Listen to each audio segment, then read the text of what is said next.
welcome back to Pink's Kitchen. Today let's check out how to make Neem Rasam. This is a very healthy recipe and an immunity booster, so let's quickly check out the ingredients and get started.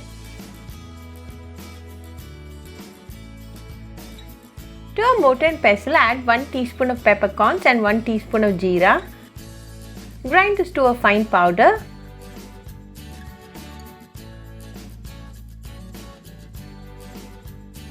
To this, add 10 garlic pods, few curry leaves and 1 green chilli. Crush them well.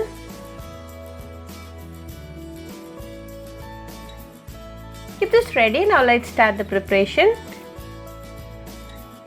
Heat a mud pot and to this add a teaspoon of oil. When the oil is nice and hot, add 1/4 teaspoon of fenugreek, 1/4 teaspoon of jeera, 2 dried red chillies, few curry leaves, a pinch of asafoetida, the crushed ingredients, 2 ripe tomatoes finely chopped,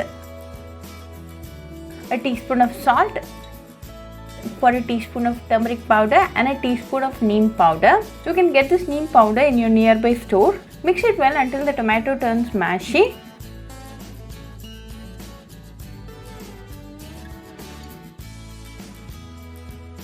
Now the tomato is well cooked, so go ahead and add half cup of tamarind juice and 2 cups of water.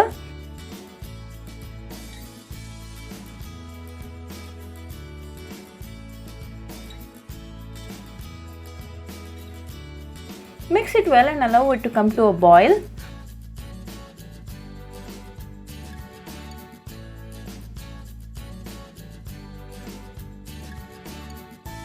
Once it starts to boil, off the flame and sprinkle some chopped coriander leaves.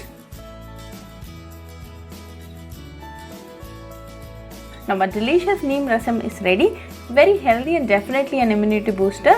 Serve it nice and hot with some steamed rice and enjoy with your family and friends. Very easy, quick and healthy recipe. So do try this Neem Rasam recipe at your home and write back to me your feedback. I'll meet you all with another interesting recipe. Until then, bye friends. Hope you like this video, so please do like, share, comment and subscribe to Pink's Kitchen channel and click on the bell icon for latest updates. If you wish to check out our recipes in Tamil, you can visit Pink's Kitchen Tamil channel. I'll be giving the channel link in the description box. Happy cooking and thanks for watching this video. I'll meet you all with another interesting recipe. Until then, bye friends.